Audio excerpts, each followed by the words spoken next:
Good afternoon, ladies and gentlemen. We are here at our next GHAIN meeting with none other than Adney Fernandes. Adney, welcome. Thank you so much for joining us. Thank you. Thank you. Thank you for having me. Very good. Very good. I'm actually really excited about today's talk because we're going to be talking a lot about commercial real estate, about raising capital, and all the exciting stuff that sometimes gets washed away with the excitement of your typical BRRRR and your flip, right? Yep. So I think it'll be very valuable for some people who are going to be chiming in. So a quick introduction. I'm gonna take a second for your bio. So Adney is currently a strategic full-time investor in multifamily and commercial properties with 15 years of investment experience, with a strong focus on family first. As a full-time work-from-home dad to two beautiful boys, and I've seen pictures. They are in fact very cute. So being a serial entrepreneur, he's also the president and CEO of 5 businesses that are revenue generating and income producing. And he specializes in raising money through partnerships to strategically acquire, reposition, and manage commercial properties. That includes assets like medical, mixed-use buildings, things like that, strip malls, plazas. So he's raised over 30 million in capital, which is very, very impressive over the last 5 years. We got you. We lost you just for a second.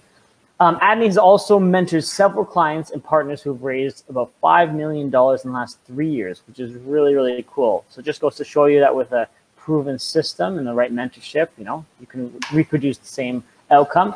And his most recent acquisition includes strip malls, medical plazas with AAA tenants, and 16 acres of land for commercial development.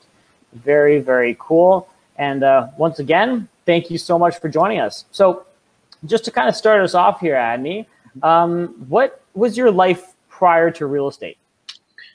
It was very hectic, to say the least. So about 15 years ago, I was actually working 3 jobs.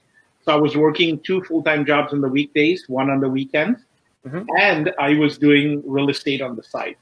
So it wasn't unusual for me to put in about 120, and with real estate, about 150 hours a week. So what was your job prior to? Prior to that, so it was investment. So I used to work for 2 of the biggest financial firms across Canada and the US. And so I got to see the inner layerings, if you will, on how people make or lose money, through mutual funds, stocks, bonds. And in all honesty, I didn't like it. So as it turned out, I actually got let go in the prior to the 08, 09, just around there, the financial crisis. Ended up being let go anyway, but that spurred me on. So by then, I was just about that time going to have my firstborn son, Xavier, and I figured out, you know what? My dad was not around as much. My mom was around all the time. I would actually like to be around a lot more often. And so I told my wife, I said, would you mind going to work while I stay home? And to that, she said, as long as you still bring in some money, we're okay. And that conversation definitely wasn't that easy, be honest. So I'm just teasing you.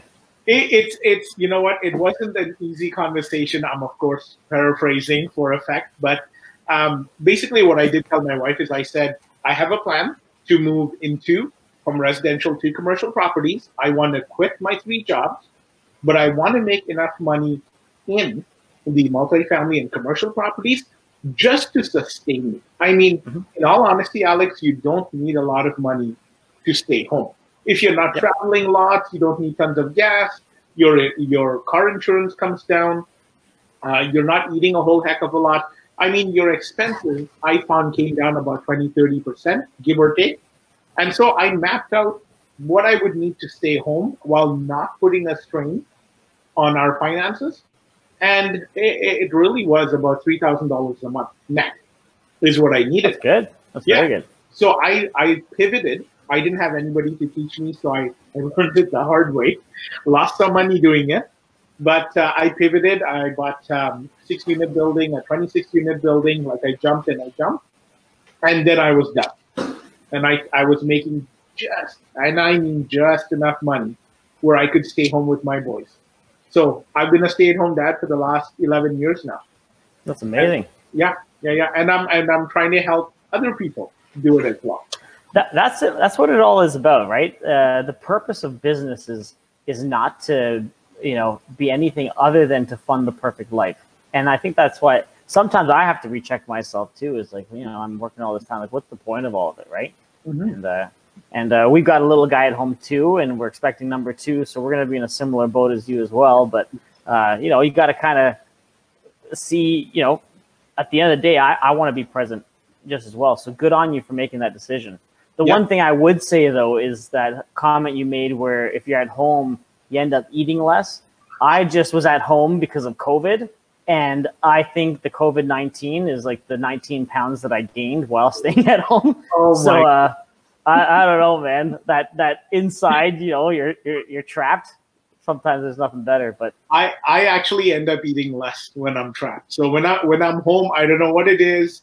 Maybe, what it is? I actually focus a lot on my kids, but I focus on doing a lot of extracurricular activities. So it's not like I'm inside the house all the time. Mm-hmm. I may be a stay-at-home dad, but what I like to focus on is taking my kids outside. So fishing, hunting, perhaps hiking, canoeing, kayaking, working out on our truck or the car with my kids, even though they're 5 and 11, just finding stuff to do. And I find when you're keeping busy, you're not as hungry, I find. That's you and them away from the TV screen, right? So that's a big win. Excellent. So this transition from being, in investment banking into the real estate field, you said you kind of fumbled and tumbled your way through it. Like, let's hear about your journey up. Like, what did you start in originally? I started in residential. So we'll say 15 years ago. So before my kids, I actually was an avid Toronto investor. I am like everybody else. I started out the first, I'm going to call it 5 years, residential properties. In fact, I was doing condos. Mm-hmm. That was my first foray. And I thought, if I can buy a condo for cheap enough, cash flow enough, I could replace my income. And I think that's where everybody's mind is in the beginning. What we try to do is we actually try to create another paycheck because we're all working. We all have, let's say, $2,000 to $5,000 a month. And I think our first instinct is to replicate that, So I focused, like everybody else, on cash flow. That's all. I did not care where the property was. I didn't care how much it was. Didn't care about tenant classes, economic indicators. All I cared about is dollars per door. That's it. And I made more than a few mistakes. I honestly, personally, I didn't find that my condos, my semis, my houses that I acquired replaced my income. What I found is that they gave me more of a job to do. Now I'm managing tenants. I couldn't afford to pay anybody else because I didn't make enough of a margin. When tenants left, I would have 100% vacancy, right? It was a condo. Same thing with semis. Even if I had a basement apartment, when a tenant leaves, it's a 50% vacancy. So from a risk hedging or risk management perspective, that's a really bad investment decision for me now, not anybody else. I personally was really bad at doing residential properties. I just could not profit. It would be a few dollars a month that I was profiting at the end of the year, but it wasn't enough where I could say, hey, I can now leave my 3 jobs. Yeah. So I personally wanted to have an opposite lifestyle. I really didn't want to spend a lot of time at work. I still want to work, mind you, still want to bring home the bacon, so to speak, but I really want to have not even a work-life balance. I actually want to have more life than work. 100%. Yeah, it wasn't about the balance. I actually want to see how far I could go, how efficient I could be in my real estate, where I could spend more time with my wife and my kids. My wife hates it, by the way. I bugged her quite a bit because I was home all the time, right? I also learned how to cook, to clean, run the errands, take care of kids. We both did it, of course, together, but I was just home to bother her a lot more with it. That's okay. Something that I'm still very happy about to this day. So how many hours do you think you, like if you would say on average, how many hours do you work a week right now? On average, I'm going to call it 10 to 15 on average. 10 to 15. 10 to 15 maximum. And that's across 5 businesses. So I've this is a theory I had in my head. I always come up with these theories. But the theory I came up with about 8 to 10 years ago is that let me build my investment business, okay? Let me make it a multi-million-dollar business so it provides a nice income stream, good equity for when I want to exit or transfer wealth, okay. And I thought, you know what? What happens if the economy goes south?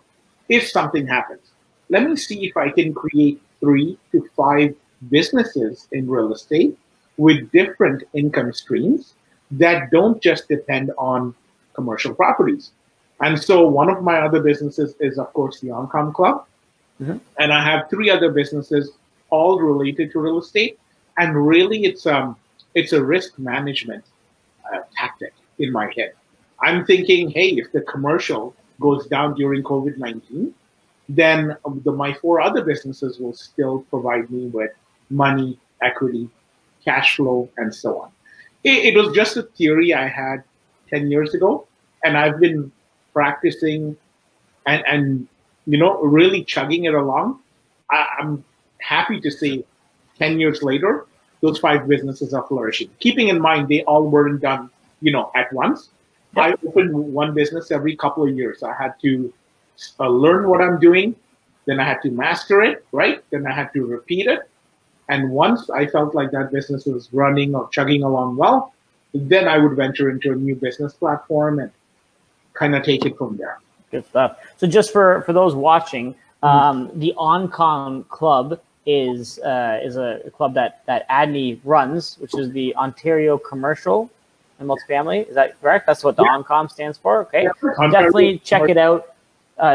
Look them up on Facebook, and they have a really great club. We've actually gone there, Kaylee and myself, a whole bunch of times, and this is great information. You get to see a different side of real estate, which is obviously commercial, apartments, those kind of things. So that's excellent. So I want to shift into that actually a little bit now.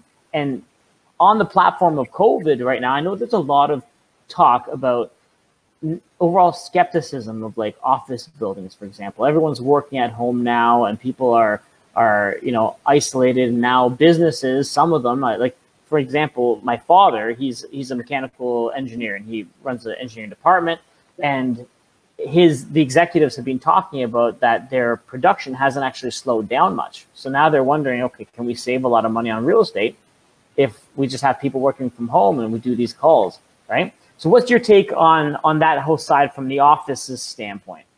So this COVID-19 has been going on for, I would say, a solid 6 months, okay? Mm-hmm. The first 3 months, pure panic, where a lot of these big companies, big, medium, and small tier companies, they were all panicking. Everybody's going to work from home. Manufacturing, production, office work would slow down. That really hasn't been the case. So here's what I did. So back when this was about 8 to 10 years ago, when we had the financial crisis, then we had that bird flu, the H1N1, I came up with a theory then. I actually saw what the multifamily and commercial buildings were doing, which ones went up, which ones went down. What I figured out through personal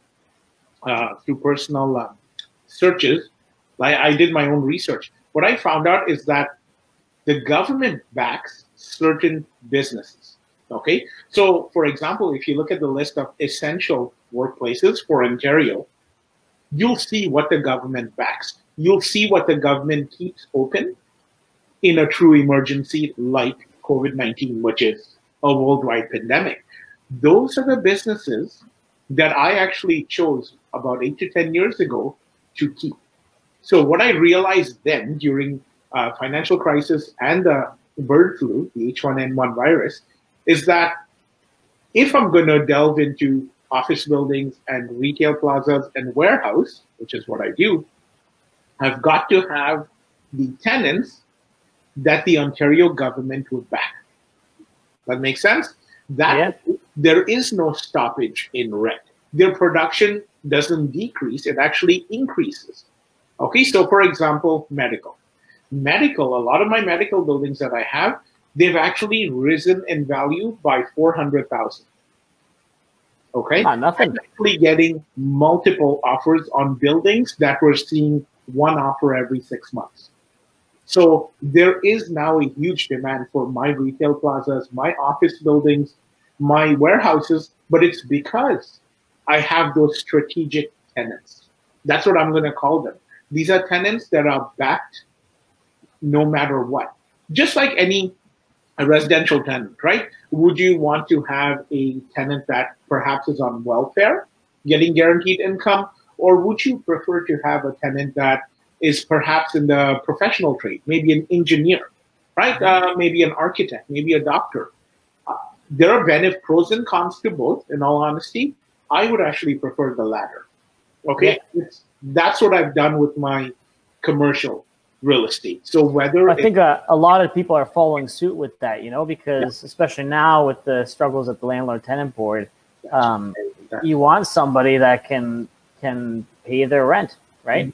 Mm-hmm. And so it's definitely a challenge. Okay, so tell us about the experience. Like, so your first medical building, or not even medical, let's just say commercial in general. Yeah. When you're looking at it, what were the differences mainly between that and what your typical residential would be?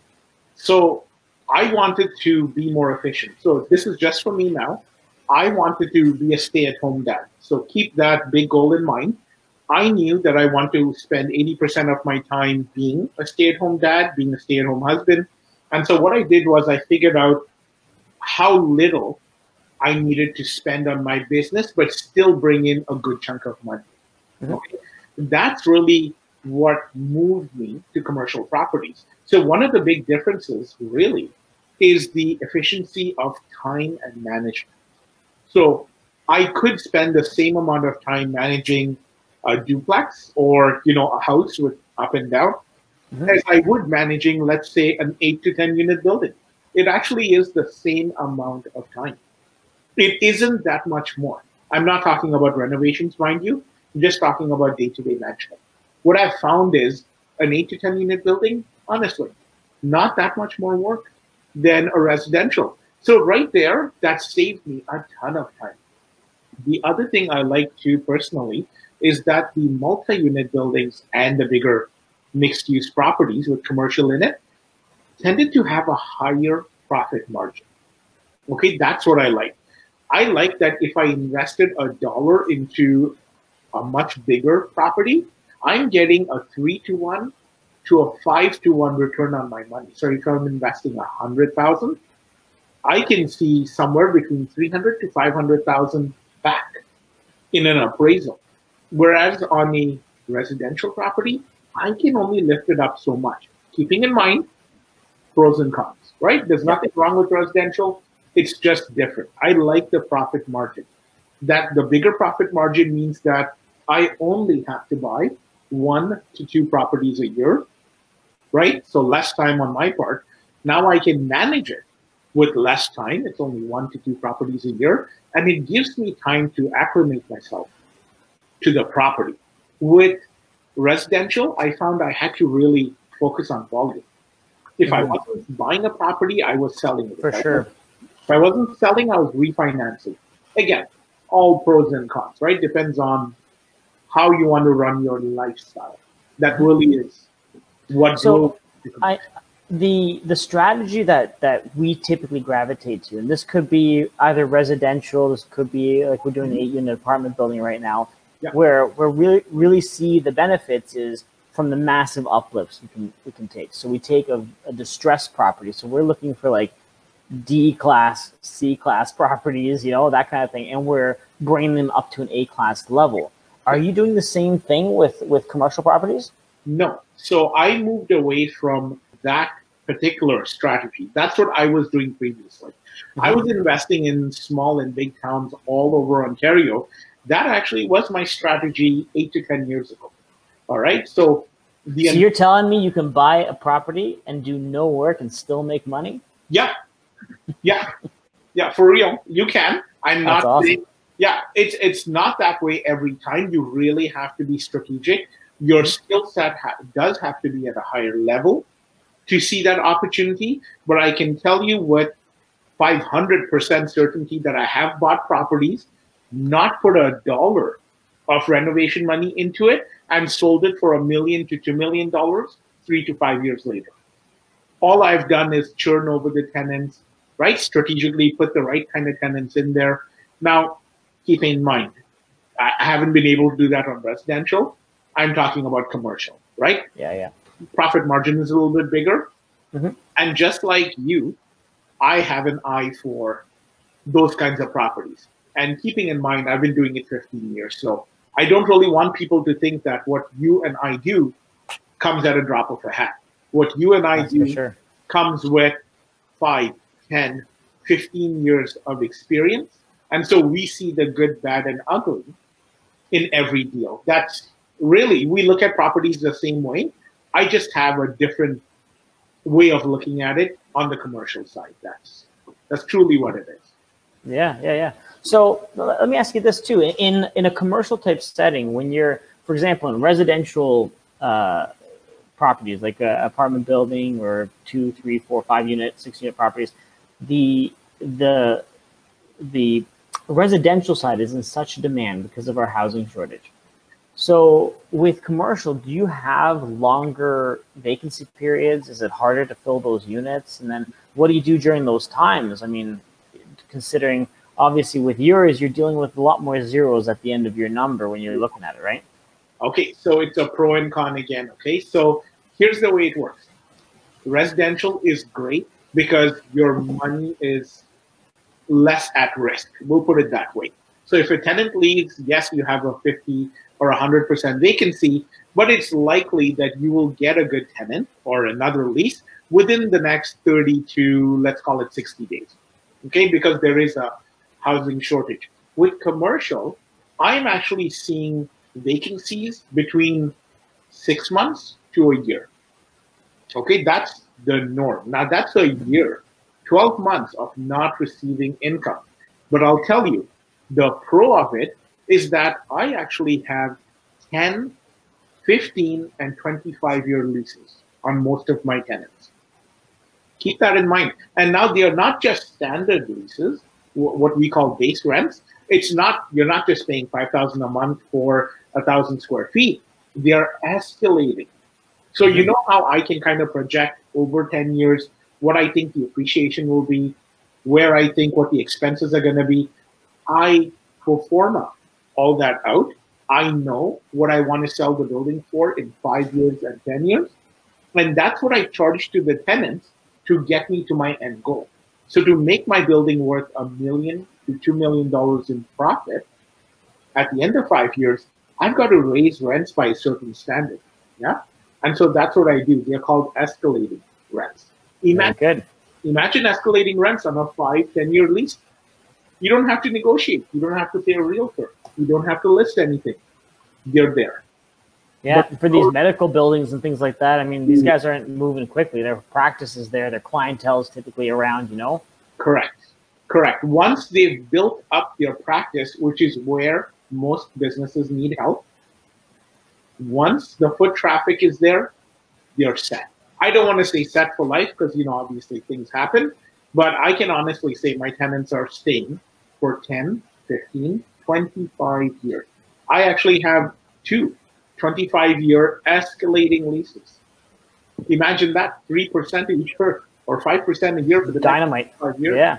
Yeah. So for those of you guys who don't know, that commercial property is different than residential, where smaller, higher scale residential acts in the same way as commercial, but that's also deemed commercial. Yeah. Smaller properties, when they do a comparative market analysis, that's how they appraise a value. Duplexes, triplexes, even fourplexes. I think it's anything 5 and less. Or 5 is kind of that cusp where sometimes it's considered commercial or residential. But in the commercial world, when you're dealing with, you know, the simple calculation of net operating income versus what the cap rate is, and that's how you do the calculation what the value of the home is. When you're escalating your rents by 3% every single year, that 3% divided by the cap rate is a massive increase in the valuation of the property. And that's where the beauty of it's more of an exponential growth, right? Versus just a linear scale, which is really, really nice, actually. Correct. And you know what I'll do here? I'll give you a little bonus here. For all the people that are watching and will watch the replay later, I'm going to share my strategy. I call it the $1 million blueprint that I came up with more than a few years ago. I'll share the strategy with you. Okay, that way people can evolve on it. So here's what I do.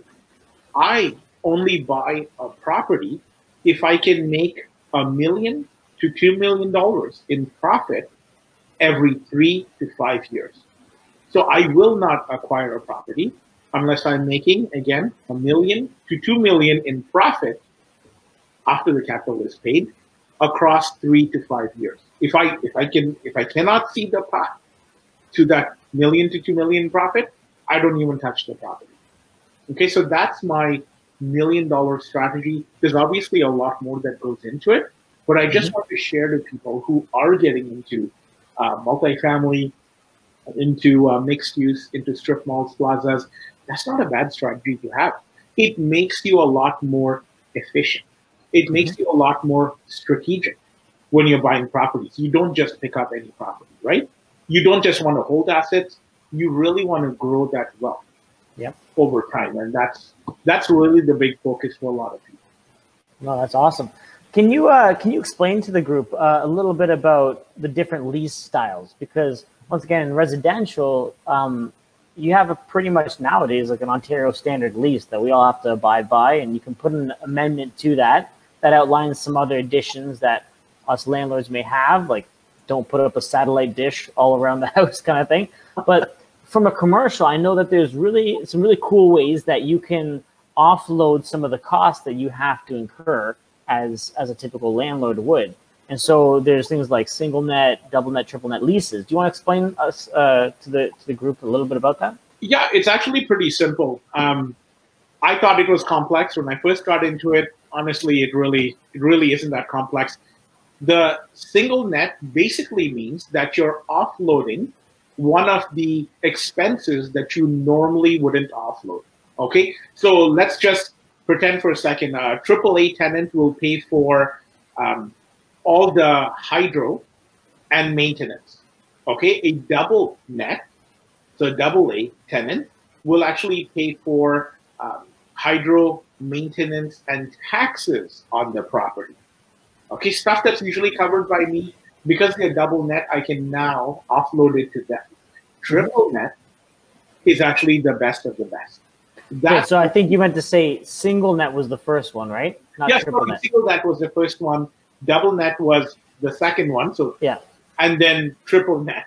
Yeah, I keep saying double A, triple A, but okay. Yeah, single net, double net, and then triple net. Gotcha. Okay, just for clarity. So give me like in terms of like if a double net property or lease is already covering something like property taxes, as an example.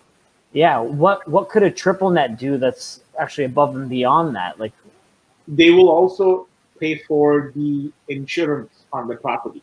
So TMI, taxes, maintenance, insurance. A triple net lease pays for all of that, plus what a tenant is responsible for. Okay, basically in a triple net lease, the owner barely has to pay for anything, and I do mean barely, because in a TMI situation, in a triple net situation, I can get a commercial tenant to actually pay for the common areas, the areas that they don't use, the common bathrooms, the floors, the ceilings. I can get the tenants to pay for the outside as well as the inside of the building. Now again, triple A tenants, triple net tenants, they're not. They're very smart in the way that they do things, right? They're a triple A tenant for a reason. Okay, they've built their business to a point where they're now considered a triple A tenant, which is usually national across Canada and the US. And so the only reason they're agreeing to pay for the triple net is because they can write it off and they can afford it, right? Let's be very clear. I'm not really talking them into something they don't want to do. They're really, really smart. Once they get to that single A, single net, double net, triple net status of paying the rent, you can actually see that they know what they're doing. Basically, the reason they're paying for it is because they can write it off to their business, right? It's incredibly fascinating. Yeah, it ends up being a benefit for everybody. Yeah, I know that there's some strategies out there. Like, for example, like we were actually in a conference out in Las Vegas, and one of the breakout sessions there was all about commercial real estate and stuff. And they were talking about, in some instances, when you have like a high player, like let's say a Harvey's decides to take a spot within a strip plaza, and they can actually put in their lease with the landlord that the landlord agrees that they will not put a McDonald's on the other side of it. That's a direct competitor, right? Conflict of interest is huge, huge. Do you have that in your? Oh yeah, I have to. So here's the thing. I don't want to put two restaurants in the exact same plaza. In all honesty, it doesn't really make sense. I mean, maybe if they're two different restaurants, but even then, a guy like me does not want to give any competition to the restaurant or the two restaurants that I'm putting in. What I do is I assess which restaurant will bring in the most amount of foot traffic to also have complementary businesses. Okay, so maybe a restaurant, maybe a dollar store, maybe a nail salon. You understand? So I always look for having complementary businesses in the same strip mall, plaza, office building, warehouse. I don't like to have a cutthroat scenario where my tenants are fighting for business from the same people that are next door. That's just not, it's not fair to the tenant, because, you know, owning a business, running it, honestly, is hard. And the last thing a landlord wants to do is make their job harder. Yeah, you want to empower the tenants. You don't want to take it away. We actually have a really great question that just got posted from Alexandru Mosteda. Sure. So how are modifications to suit specific businesses handled? Like, so example, if you're in light manufacturing, but you require things like a paint booth with external ventilation, how do you typically deal with those kind of things in leases? Or prior to occupancy, let's say. Prior to occupancy. So prior to occupancy, I'll talk about prior to and then post. So prior to occupancy, I get that a lot, where tenants will come to me saying, Adney, I'm a painter, I have a business, but I need you to install and I need you to put up walls and I need you to have special equipment. My business on my end is simple. I'm not in the business of renovations.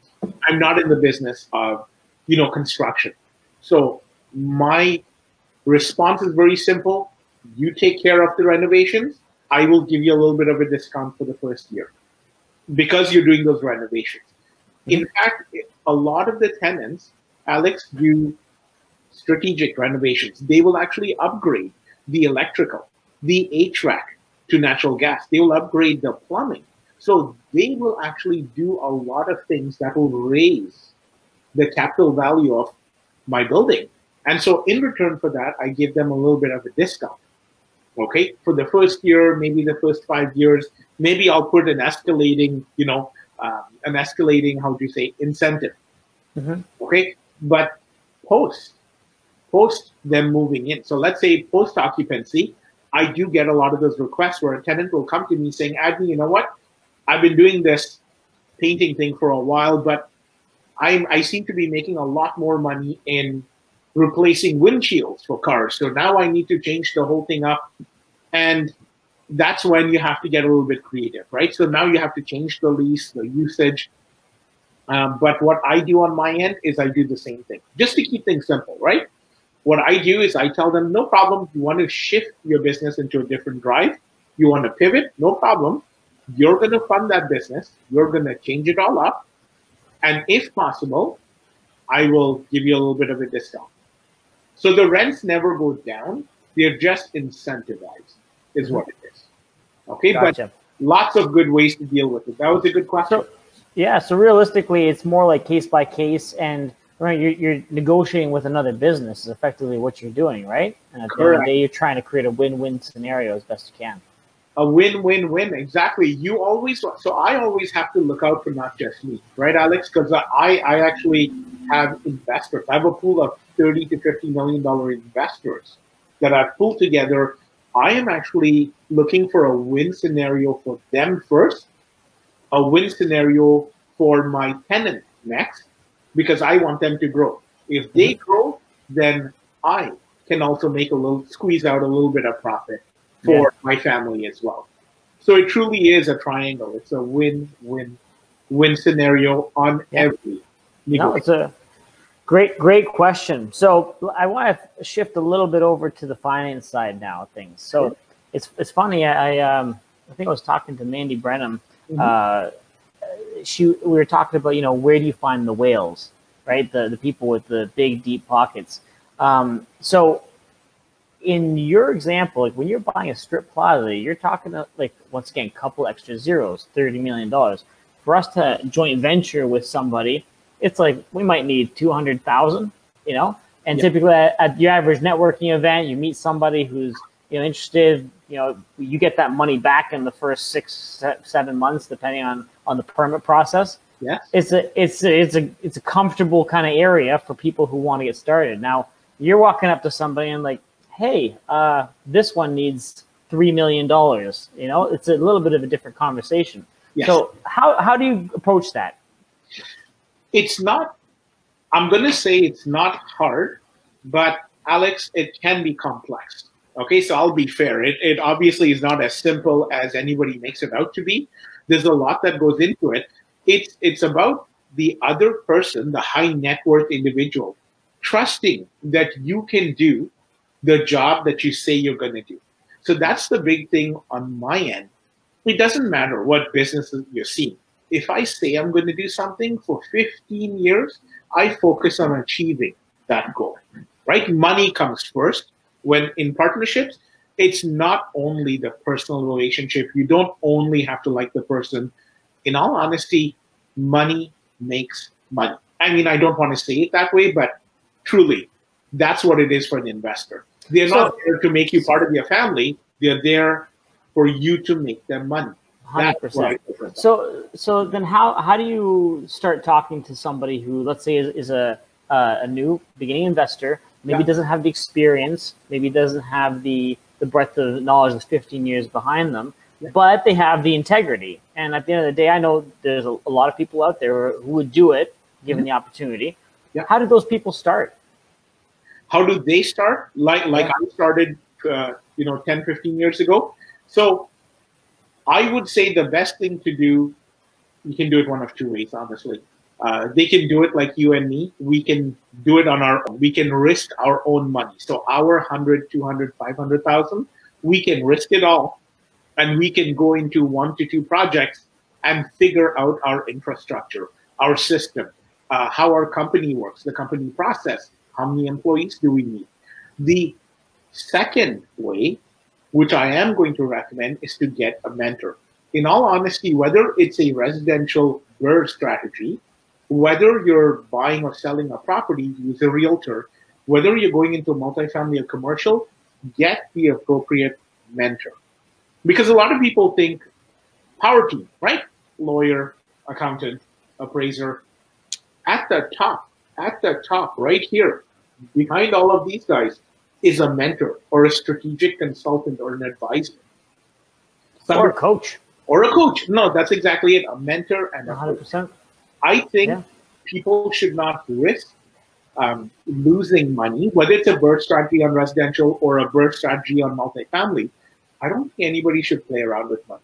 I would say the best thing anybody could do, get a mentor or a coach in the appropriate asset class, right? Because I don't coach on residential or BRRRR strategies. I coach on multifamily and commercial. That's it. Yeah, I actually agree with you 100%. I have a business coach, so does Kaylee, and it's very impactful. It's been huge for our business. And the other thing too is that, when you're using the stepping stones to build your portfolio higher and higher, you do want to start as something that's, how to eat an elephant, eat it one bite at a time. If you're buying a massive commercial strip, medical plaza, whatever, and you've never done real estate investing before, maybe maybe try a condo, like so maybe slow it down for just a second before, just so you kind of get comfortable with it. Yeah. Like for us, I told you we just bought that 8-unit apartment building. Yes. And I actually, I partnered with another guy who also had never done an apartment building before. And so in hindsight, like, a lot of people might say that that's bad advice, partner with somebody who's bringing the same thing. But him and I both had extensive experience in the residential realm. Yeah. And then we were more comfortable on the first one using our own money and learning the system and the processes together with our own money than using someone else's money and potentially not treating it with the respect that it deserves. Absolutely. So, now I'll add another option to it. So for those people who are looking, I gave you 2 options, right? One was doing it on your own, like Alex and myself, and making a lot of mistakes. In all honesty, I've lost, give or take, hundreds of thousands of dollars, okay, in mistakes. I'm talking about in mistakes. I have been able to cover that, but I would never make those mistakes with my partners anymore, right? Mm-hmm. So doing it by yourself, you risk losing it all. Get a mentor or a coach. That's the way I would say. There's a third way. The third way is actually to partner up with somebody, exactly like you did. I actually have partnered up with people in my range, with my amount of experience, and we have partnered up and gone, you know what, let's do this together. Yep. Okay. The better way is to partner up with an expert, which is what I normally suggest to people. If they don't want to be mentored or coached, that's fine. It's not for everybody. Partner up with an expert. Me and you have deals. We have deal flow, right? The deals coming in all the time. What if we can get somebody that's very inexperienced to partner with us, and we teach them how to do it while they make their money on the property? Sure. It's not a bad thing to go. And that's what I tell people too. In when you're starting out in this business, what doesn't cost money is knocking on a door. Yeah. And if you bring a contact, like nowadays, if you consider the money versus the deal, the deal is always way more valuable, because if you have a good deal, the money will come to it, right? Yeah. So if you can get good and get effective at talking to people, going to a strip plaza and saying, hey, do you potentially have the phone number for the person who owns this, so I can get in touch with them? And next thing you know, that person, yes, I'd love to sell. If that person came and approached you with that deal and said, listen, I'd like to be cut in maybe just 10%, just because I brought you the opportunity, and you're like, this is a slam dunk. Yes. So it's all about, half the watermelon, not the whole grape, right? So I'm actually going to play devil's advocate on what you just said. So I noticed you just said that you find the deal first and then you find the money. Mm-hmm. And I have actually found that to be true on residential, although I was not good at it. But my issue 10 to 15 years ago was, it didn't really matter what kind of deal I had. I couldn't get somebody to come in and go all the way. Okay. Mm-hmm. It had more to do with me appearing like I was begging for money and appearing very slick, right? I was coming up with these 30% cash on cash deals, which they were, but I couldn't convince somebody to invest with me. So I pivoted. When I went to multifamily and commercial, I focused, Alex, on raising money first, them trusting me with the money, them transferring that money to me, deposit, and now I have a pool of funds to go and find a deal. So I actually pivoted, and that's how I run my business now. It's an interesting point, and to be honest with you, we're playing in this smaller scale place, right? So that's why it kind of works for us to bring a deal, and then we blast it out to our network, and then you're good, lock you in, and then we'll bring it in. But when you're talking about multi-millions of dollars, it's a different beast, and you're wiser to do that. Next thing you know, you get a $30 million apartment or something under contract, and then crickets. That's not a position you want to be in, right? No, and that's exactly it. It has everything to do. You made a good point. It has everything to do with me doing these higher priced properties. My properties are ranging anywhere from $3 million to $10 million today. That's the average price range. It's not uncommon for me to buy $5 million properties now. And in all honesty, Alex, I do not want to be in that position where I put her under contract with my money And now I'm not getting anybody to commit. So I get all my commitments first. They trust me. They know exactly what I'm doing. I pitch it really well. I tell them exactly what I've done and what I'm going to do. Once I have a commitment and I have a pool of funds, off we go. Mm-hmm. No, that's good. We do have a question here from Ron Kumara, and he was wondering if we can go through. I'm not sure how good you are at ripping numbers off the top of your head, but can you maybe walk us through a numerical example of one of your purchases, how it was financed, what the cash flow was, etc., based on like the realistic case? Okay. So just very, very briefly, like a quick one kind of thing. That's fine. That's fine. So I'll pick on a 12 unit I bought a couple of years ago in Barrie. Okay. Picked it up a couple of years ago. It was an off-market deal. I did exactly what I said I was doing. I raised a pool of funds, started putting the word out. This came across my plate. Boom, I was closing on it. So at that point, a 12-unit building cost me about, I'm going to say 1.6 million, keeping in mind these are rough numbers. Mm-hmm. And the cash flow was about, I'm going to say about 1,200 to 1,500 a month. Not that much for the amount of money. But what I do is I don't really focus on the cash flow. Cash flow is important, but I actually focus on the mortgage pay down, which is bigger because you have $1 million property, and the property appreciation, which is bigger because you have a $1 million property. I then focused on the forced appreciation. Okay, because I have a bigger margin, because it's a 12-unit building in Barrie, I actually make a lot more money. Mm-hmm. The cash flow, I find, only helps me to kind of pay dividends, small dividends to the tenants or myself, or pay property management. It really is like getting another paycheck, but it's such a small paycheck that it doesn't really matter to everybody. Where we build true wealth in a building like that is really the mortgage pay down, property appreciation, forced appreciation, and possibly alternative income. Okay, so on that property, I bought it for 1.6 million. I knew that I would be putting $100,000 into it. So I built in a $100,000 renovation fund, a $100,000 reserve fund. This is on top of the down payment closing. I did the renovations. Took me about 24 months. I do them slowly and strategically. And once we hit the 4th to the 5th year, that property was valued somewhere in the $2.2 to $2.3 million range. So tell me about the uplift, because obviously in a 12-unit apartment building, you're taking rents that were at X and you're making them Y, and that's how you're getting that reevaluated number. So what were your rents when you originally got in there? So if I recall, again, I'm doing this from memory. Yeah, so just roughly. For a one-bedroom, we're looking at about $900 to $1,000 a month for a one-bedroom. For two bedrooms, you're looking somewhere in the range of $1,200. What I found out through research with several realtors and property managers is that for a nicer apartment, one-bedroom, two-bedroom apartment, I could actually charge between $1,300 to $1,500 for a one-bedroom. And I could actually charge between $1,600 to $1,800 for a two-bedroom. That's good. Utilities. Mm-hmm. So I'll actually give you my secret plan that everybody loves to know. Here's what I do. I buy a 12-unit building. It was actually fully occupied when I bought it. I figured out through the first 2 to 3 months, I talked to all the tenants. I figured out who was the lowest paying tenant, the long-term tenant. I also figured out what their goals were over the next 5 years. Do they want to live in the same apartment? Do they want to move?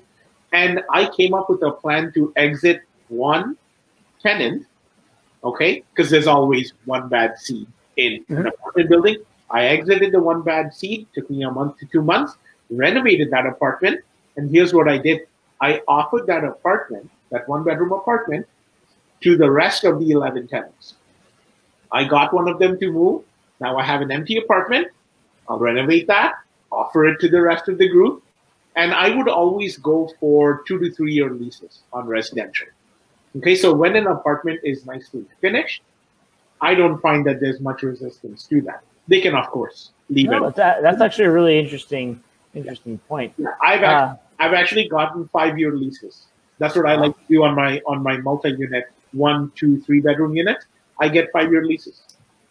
Now, in a situation where you're buying a property and you're retained, so for instance, I'll tell you, in our 8 unit that we just bought, there was 3 vacant units in the property already, and when we bought it, on the day of closing, the tenant in the main floor called the city on the previous owners, not having known that we bought it and closed on it. Okay. So next thing you know, the city of Hamilton comes and there's this notice posted on the front door, and I show up there like all excited because we just closed on a property, and there's a notice to comply, and we had to get an engineer's report to say that the structure of the building was sufficient. There was a lot of rot in one of the bedrooms, so there was a big sag in the floor. Anyway, that notice that the city posted vacated the entire building. So that's a good. Yeah, so I mean, they ended up doing the heavy lifting for us, but the 2 tenants remained. One who's in the main floor and just like doesn't care about anything, and then the other person's on the 5th floor. She hasn't paid rent for 5 months before we took occupancy. We took occupancy in January. She still lives there, hasn't paid a cent in rent. What are you gonna do? And the notice has been posted, and it's just crazy. Oh, they don't care about notices at that point. So I want to touch on something. I actually forgot to mention it early on in our conversation. To that point, you remember I told you, you asked the question, do I take Class B properties and bring it to a Class A? I don't, because I learned the hard way that it's too difficult to do that. It's too difficult for me. It involves more time. I'm not saying it's impossible. I'm just saying it requires more time, more money, more stress. And so if my job is to be more efficient, right? Yeah. Here's what I pivoted to, because I was doing what you did 10 years ago. I actually pivoted to buying a property in good condition, good location, with good tenants.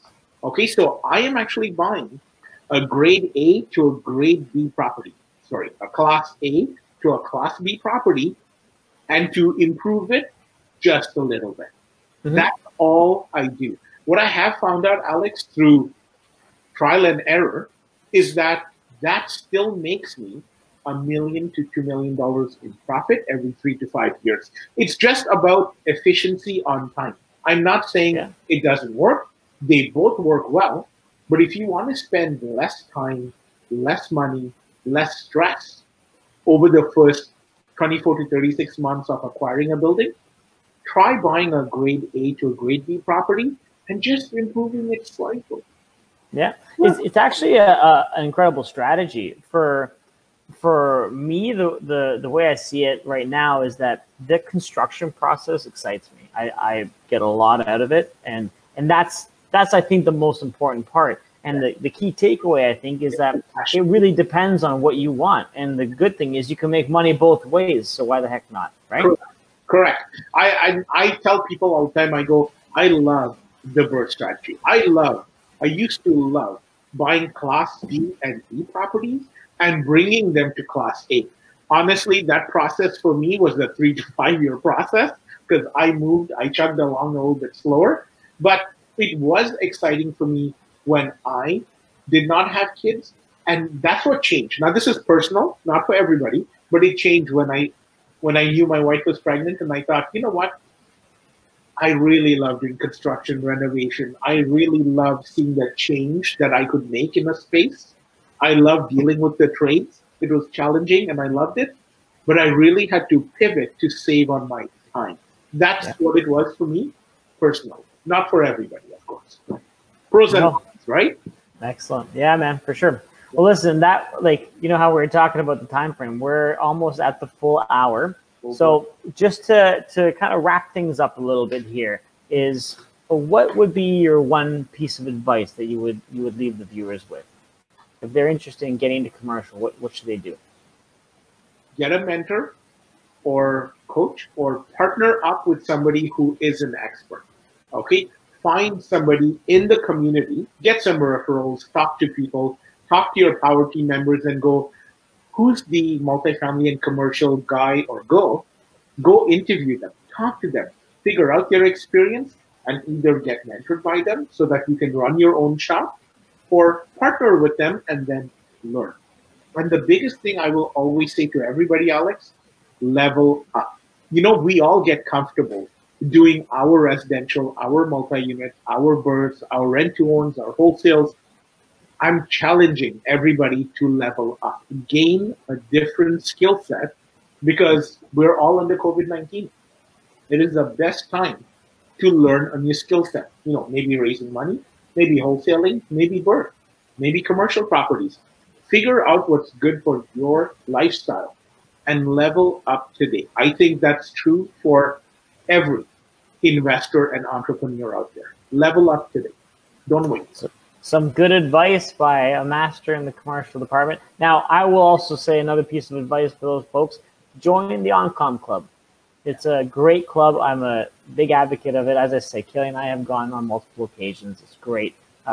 And for those of you guys who want to hear of some more case studies and examples, there's always guest speakers, and Adney does a case study of properties that he's bought or clients of his have bought. So it's very informative in that sense, and it's a good space to be in, because there's not a lot of commercial experts that are really, you know, having these kind of webinars and sharing information. I find that the folks that get to that level kind of like hibernate, probably because they're making so much that it's not worth it to share the knowledge, right? But I don't know if it's to say it's worth it, because I have experienced that. I have actually talked to $100 million, $300, $500 million investors that have gotten to that level. The reason they don't do it, like the reason they don't take the time to give back to the community, is because, well, one, it's profit margin, but two, they don't have the time anymore. Yeah, right? fair. Giving back to the community as me and you do, because I absolutely love what you and her are doing with GHAIN. I absolutely love it. That giving back is actually passion. It's not for sure $1 million money making, you know, strategy. We lose money on GHAIN. It's not that. We do it because it's helped change people's lives, and that is worth it all day, every day. When we have somebody that's come up to us and said, like, I just bought my first property and thank you for sharing this tidbit of information or whatever, that's worth it all day, every day. It's helping people create a life by design, not by default. Not by default. That's right. Listen, thank you so much. I really appreciate you having me on. Thank you, Adney. It's an absolute pleasure. So, guys, for those of you guys who would like to see, replay, or would like to share the video at some point, we are going to be uploading this to our YouTube channel. It's just search PAL Property Solutions on YouTube. So it's also going to be posted on the GHAIN page, as well as the PAL Property Solutions page. So definitely, and on that, we're going to be putting Adney's information so that you guys can reach out to him if you guys have any questions about mentorship, about the Oncom, and about commercial properties, okay? Anyway, have a wonderful evening, everyone. Thank you once again, Adney. It's always a pleasure chatting with you. Thank you, sir. Have a great day.